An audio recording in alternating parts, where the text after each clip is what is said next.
Welcome to steno dictation. अगर आप हमारे चैनल पर नए हैं तो हमारे चैनल को सब्सक्राइब करें और बेल आइकन ज़रूर दबाएं। डिक्टेशन 5 सेकंड बाद शुरू होगा।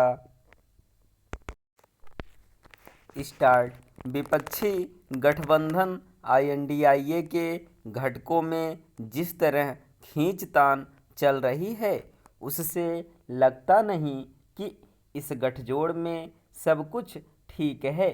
मध्य प्रदेश विधानसभा चुनावों को लेकर समाजवादी पार्टी के नेता अखिलेश यादव ने जिस तरह कांग्रेस पर हमला बोला और सार्वजनिक रूप से उसकी निंदा की, उसके बाद इसे लेकर संशय पैदा हो गया है कि यह गठजोड़ बना रहेगा या फिर से एकजुट होगा।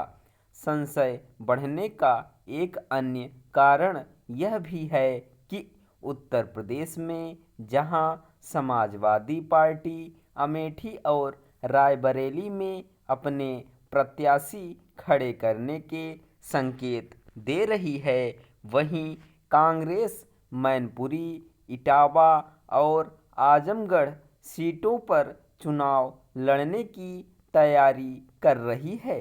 यह एक दूसरे पर दबाव बनाने की रणनीति भी हो सकती है, लेकिन इसकी अनदेखी नहीं की जा सकती कि इस गठबंधन के घटकों में न तो सीटों के बंटवारे को लेकर कोई बात हो रही है और न ही साझा चुनावी मुद्दों को लेकर इस गठबंधन की मुंबई बैठक में समन्वय समझौते को लेकर जो तमाम बातें हुई थीं उन पर कोई प्रगति होती नहीं दिख रही है।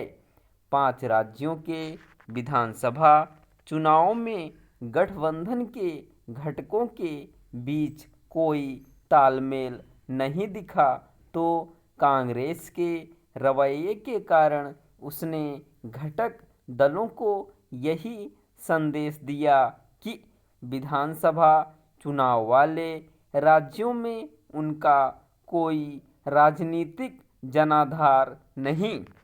स्पष्ट है कि इससे गठबंधन में खटास बढ़ी।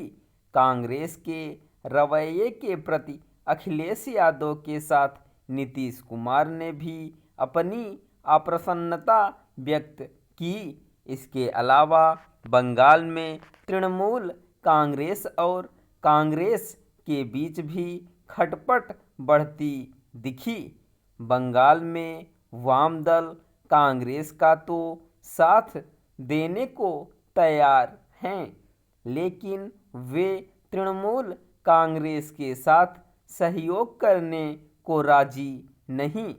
तथ्य यह भी है कि विधानसभा चुनाव वाले राज्यों में ऐसी कोई रैली नहीं हुई जिसमें कांग्रेस के साथ घटक दलों के नेता भी दिखते।